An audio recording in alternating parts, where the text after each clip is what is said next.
Beliau menukil, yaitu karena ini audio tersebar, ya. Audio ini tersebar dari sebuah taklim, sebuah kajian, ya, yang menukil sedikit kejadian yang terjadi di Jalsah Madinah. Kebetulan saya hadir.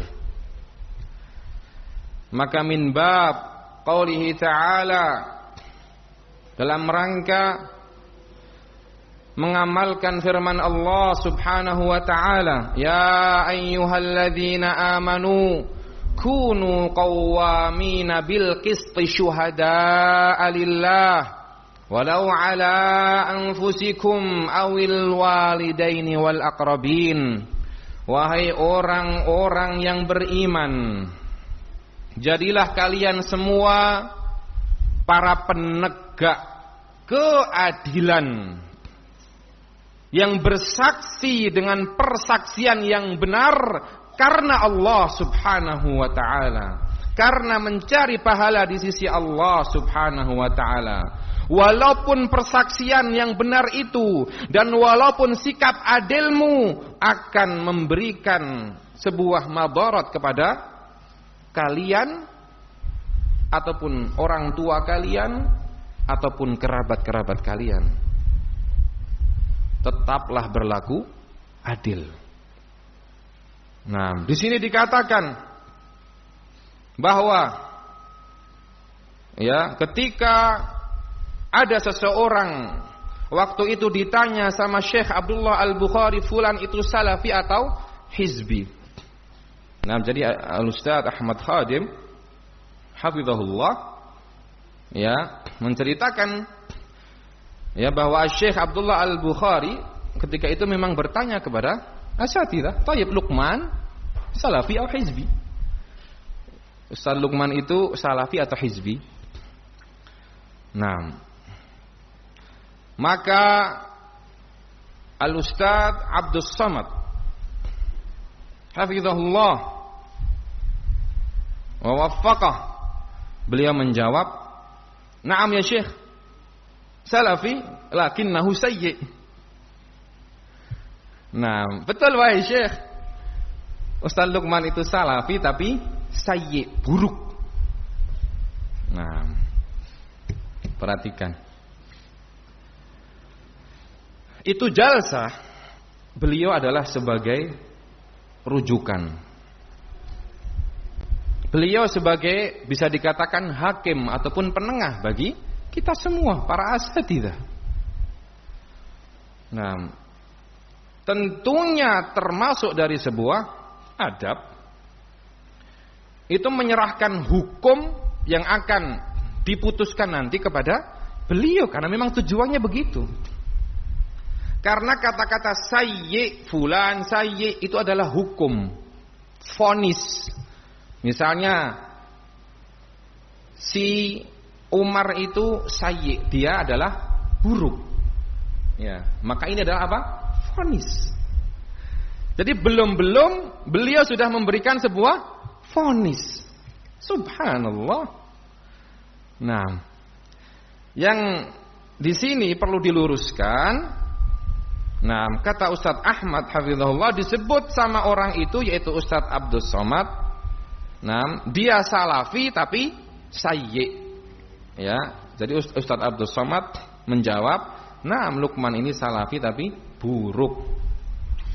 Langsung terang-terangan sayyi kata Ustaz Ahmad, ya, menukil kejadian waktu itu. Kemudian digarisbawahi, tidak ada pengingkaran dari Syekh Abdullah Al-Bukhari. Nah ini, ana tidak tahu kok bisanya beliau menukil ya di sebuah taklim bahwasanya Syekh Abdullah Al-Bukhari tidak mengingkari ya ucapan tersebut. Ditambah lagi beliau mengatakan, kenapa demikian? Karena memang ahli dalam mencerca dan memaki saudaranya, punya keahlian. Urusan apa? urusan mencaci maki saudaranya. Itu kata Ustaz Ahmad Khadim dan seterusnya. Nah, maka di sini saya terkaget karena saya betul-betul menyaksikan kejadian tersebut. Tatkala Ustaz Abdus Somad ditanya, bukan Ustaz Abdus Somad, semua asatidzah ditanya oleh Syekh Thayyib, "Hada akhukum Luqman salafi atau musalafi?" Ini saudara antum Luqman ini salafi atau bukan? Terdiam. Tiba-tiba Ustaz Abdus Somad menjawab, "Iya Syekh, dia ini salafi tapi sayyi." Saya kaget. Ketika itu Syekh langsung menjawab, "Ishhadas su." Nah, yaitu alasannya apa? Engkau memvonis saudaramu apa? Dengan keburukan. Dan sebelum saya muhadharah ini, saya sudah cross check juga kepada Syekhuna Arafat. Nah, supaya kita bersama-sama mudzakarah, murajaah, mengingat-ingat kejadian-kejadian di Jalsah Madinah, termasuk alhamdulillah ketika itu hadir pula ikhwan dan para duat dari negara Maldives. Jadi mereka mendengar dan menyaksikan dari awal majelis sampai akhir majelis, sekitar 4 atau 5 orang. Dan mereka juga siap untuk bersaksi kalau seandainya dibutuhkan tentang isi dari Jalsah Madinah. Nah, ya. Jadi ketika itu, Syekh Abdullah Bukhari bertanya, "Baik, ايش السوء اللي عنده?" Nah, apa keburukan yang ada pada Ustaz Luqman? Beliau mulai agak sulit berbicara. Nah, ya Syekh, afwan, akhuna Qamar Usama. Nah, jadi beliau menunjuk dan meminta supaya asatidzah yang lain berbicara. Maka kata Syekh hafizahullah, "La anta takallam." Enggak, antum bicara. Anda yang mengucapkan, Anda yang bicara. Nah, terus beliau mengatakan, "Afan Syekh, ana Arabiyah dhaif." Nah, afan Syekh, bahasa Arab ana agak kurang. La anta takallam wa sa'afham. Kata Syekh, "Nah, antum bicara, ente bicara dan saya akan paham insyaallah." Karena sudah terulang beberapa kali sebelumnya bahwa beliau juga bicara dan kejadiannya sama. Nah, jadi beliau meminta yang lain untuk berbicara ketika ditanya oleh Syekh. Hafizahullah taala. Naam. Kemudian Syekh mengatakan, waktu itu Syekh mengingatkan banyak dari kata sayyi ini. Syekh ke sana kemari, maksud ana Syekh mengingatkan kejadian-kejadian sebelumnya. Bukankah saya telah memberikan kepada kalian sebuah nasihat berupa sautiyah, dan bukankah kalian telah sepakat dan kalian menandatangani sebuah perjanjian untuk damai, bayan iltizam, untuk islah. Dan bukankah kalian sudah berkumpul juga ketika akhuna Arafat datang ke Indonesia, kalian berkumpul dan sepakat untuk islah. Maka saya mengatakan, kuntu dhanantukum annakum jitum li hadzal masjid. Saya menyangka bahwa kalian datang ke masjid, ke majelis ini untuk melanjutkan islah. Fa idza ji'tum li asma'a minkum hadzal su'. Tetapi ternyata saya kaget. Ternyata kalian datang ke majelis ini supaya aku mendengar hadzal su', keburukan ini. Nah, ditanya oleh Syekh. Nah, keburukan apa maksudnya? Nah, Thayyib, kalau seandainya engkau mengatakan bahwasanya Luqman sayyi, Wa antum ma'indakum su', kata Syekh, dan antum semua kalian tidak punya keburukan. Wala ubarri'u nafsi wala ubarri'u Luqman wala ubarri' kulla ahad. Dan aku tidak mensucikan diriku ataupun Luqman ataupun siapa saja. Antum ma'indakum su', kalian tidak punya keburukan. Masing-masing dari kita punya kekurangan. Masing-masing dari kita punya kesalahan dan ketergelinciran. Maka tugas kita untuk senantiasa kita bertaubat kepada Allah dan mengajak saudara kita untuk kembali kepada kebenaran. Oleh karena itu beliau singgung berikutnya tentang masalah apa? Ataupun sebelumnya tentang masalah as-sautiyah, audio nasihat yang telah beliau berikan kepada asatidzah hafizahumullahu jami'an.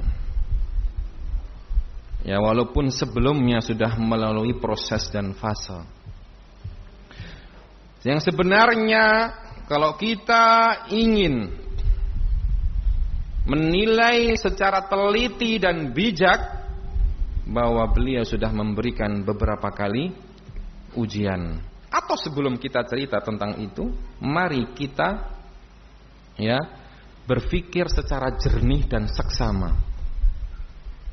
Nah, kalau seandainya Syekh Abdullah Al-Bukhari tidak mengingkari perkataan dan ucapan Ustadz Abdul Somad yang memvonis Ustadz Luqman dengan perkataan sayyi', kira-kira masuk akal enggak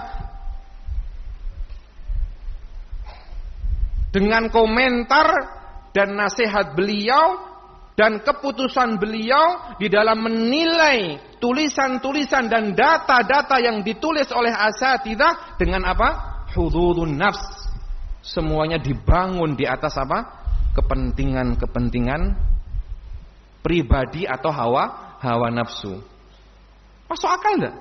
Tentunya kalau beliau tidak mengingkari ucapan Ustadz Abdul Somad, beliau akan menerima data itu dan tidak mengomentari ataupun menghukumi dengan hukum tersebut. Oh ya, berarti kalau demikian ini memang benar, kalian benar dan Luqman itu sayyi'.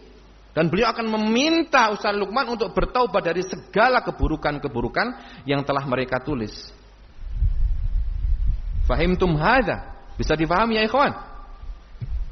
Ditambah lagi yang kedua, kalau memang seandainya Syekhuna Al-Allamah Abdullah Al-Bukhari hafizahullah menyetujui dan tidak mengingkari vonis tersebut, apakah mungkin beliau akan ikut bergabung untuk memberikan muhadarah di Daurah Al-Muzani yang kedua, yang menjadi